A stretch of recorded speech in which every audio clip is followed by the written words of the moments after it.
For a whole lot of reasons, meteorological, political, engineering reasons, Hurricane Katrina was a major science story last year. But now we're going to add one more reason. We're going to tell you a Katrina story about a young man who got very sick, but he had one bit of luck. He had a very unusual friend. Dr. Tyler Curiel, hold on a second, he's a hard man to keep up with. He runs 100-mile marathons. This is a man who's on his very own path. He goes where he wants to go. Now he's the chief of hematology and medical oncology at Tulane University, where he runs a lab that specializes in immune cells. We look at the human immune response to cancers and to infections. But Tyler had never seen anything or anyone like Andy Martin. In 2000, Andy Martin from California was just about to start medical school at Tulane. A week before I started my first year, showed up. I was on a vacation, like a last hurrah vacation, and started getting nosebleeds. Andy was diagnosed with a very rare and very deadly cancer called SNUC. SNUC is sinonasal undifferentiated carcinoma. Andy decided that he wanted to do research on his own cancer. He persuaded me to allow us to biopsy his tumor.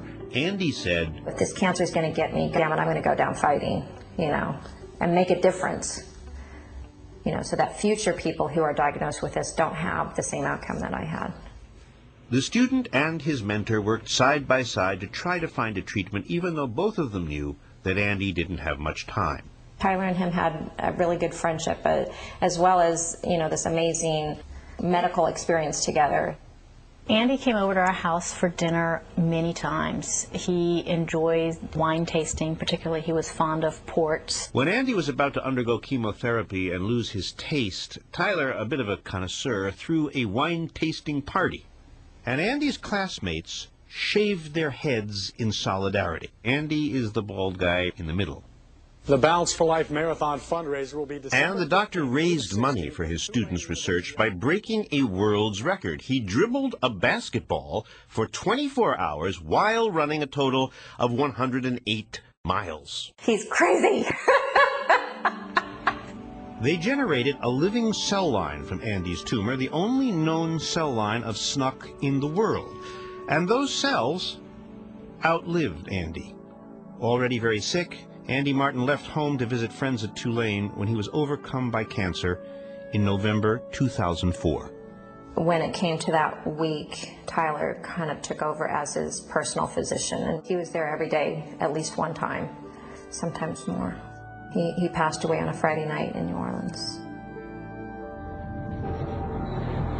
And when Hurricane Katrina struck at the heart of New Orleans, Tulane University was right in its path. People, homes, property were in serious danger, and so was a lot of science.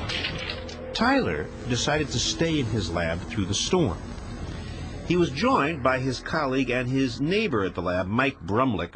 Together they were determined to protect the millions of dollars of equipment there, and the research, and Andy Martin's cells. These cells were very important. This was personal. Number one thing I knew we had to save was we had to get the Andy Martin SNUC cells out. Their plan was simple: keep all the samples dry and cold enough to survive just a brief loss of power. They spent the whole weekend hard at work. We had consolidated all of our things into 3 or 4 freezers. Monday morning, the storm brought winds stronger than 150 miles an hour. It was like the Wizard of Oz. We'd look out the window and gigantic pieces of buildings would just go blowing by. By the time the storm ended, their building was running on an emergency generator, but the samples were fine. Tyler went to the phone to tell friends everything was okay. Mike Brumlick walked into my office. We're in Tulane Medical School in my office, and he said, "You might want to look out the window." And he does this, and of course his jaw drops because he realizes more or less what I realized, which is that we are in very deep trouble. I looked out the window and saw that we were flooded. I had no idea. As far as our research goes, this is the worst case scenario. It doesn't get any worse. Suddenly, it's a race against time. The men try to move a 400-pound freezer down 6 stories and across this pedway to the building next door, which has better emergency power. It takes them all day to move the samples, and when they finally make it to the other building, the generator there is almost underwater. Generator's not in a safe place. 6 more inches of water rising and the generator is toast. So we are effectively doomed at this point. You don't want to be melodramatic, but I was thinking, you know, this is my whole life's work, and it's melting. And the power fails at about 5 p.m. on Tuesday. And that's it. The only place to save anything cold is the liquid nitrogen tanks. The problem is liquid nitrogen will evaporate, which means that the samples have maybe 10 days, and then they'll melt. And you're looking around, the city's flooded, and you're thinking, God, it's going to be months before we can come back in here. We had no idea. The next morning, after Tyler and Mike had packed everything they could into the liquid nitrogen, they get another surprise. This one comes in uniform. You've got 2 minutes to get out. Evacuate. You're going in handcuffs. It was bang, and they got big rifles on their back. And you don't argue with people like this. I couldn't find my shoes. And I kept telling them, I'm just looking for my shoes. And I said, buddy, you're going in the cuffs. We left our food behind, we left our water behind, and we were off. Tyler was headed to Charity Hospital, where there were still hundreds of patients. I'd been there a few times and saw how desperate conditions were. Mike said, if you're going to Charity, I'm going to Charity. I had done everything I could do to protect the science, and now it was time to help people. Tyler and Mike hopped into a canoe they'd been keeping handy. We'd shove off and we'd paddle right out through that exit right there. And then they paddled a couple of blocks down to Charity, where Tyler's wife, Ruth Berggren, was one of the doctors in charge. He said, what can I do for you? And I thought about it and I said, honestly, I need you to go fetch water. So here's my brilliant husband, the scientist, the immunologist. He actually said to me, he said, I'm a perfect person for this job. By now, these guys had seen just about everything. We had already been flooded in for 4 or 5 days. Food was low, water was low. We'd been without electricity for a number of days. It was very hot. Conditions were terrible. They had successfully evacuated the patients at Charity Hospital. So I realized, you know, time's up. You have to go. But remember, the clock was ticking. It had been 3 days since Tyler put his lab samples into the liquid nitrogen. He had a week, maybe less, to keep them from melting, including the cells of Andy Martin. It was scary. It was a very scary time. And my mom even said, it's like Andy dying all over again. From Dallas, Tyler worked the phones for almost a week. He got a jet, coolers, and now he and Mike raced back to New Orleans. Now the lab smells bad because we have freezer stuff and fridge stuff that's perished, so it doesn't smell pretty. But preying on our mind is, did the nitrogen make it? And we had the 3 liquid nitrogen containers lined up, 1, 2, 3. I turned to Mike, I said, Mike, I'm going to lift the lid, and if it's warm in there and the samples are thawed, game's over. And he said, do it. Together we lift the lid, and this plume of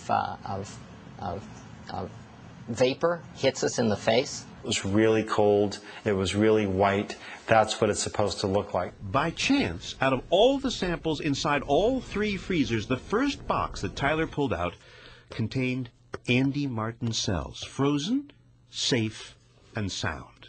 I was calling everybody, oh, they made it out. So we were high-fiving and just going, yeah. One of the port wines that Andy liked, he actually had a bottle, and it's still at my parents' house, and Tyler had made some crack about celebrating. I said, well, I have one of Andy's bottles of Fonseca. You know, I can ship it to you wherever you want. He said, no, I'd like it if you would save that, and we can all celebrate together when we see each other again. Andy's cells were saved, but Tyler lost a lot of research, and he's not alone. My sense is that we've lost millions of dollars worth of research, thousands of man-hours of research, and then you multiply that times hundreds of investigators, and it's staggering. But Tyler knows how to stay on his feet. How about that? His home wasn't too damaged, and he had to shift his lab work to different cities for a while. But New Orleans is calling. And it won't be long before Tyler's whole operation is back, up and running.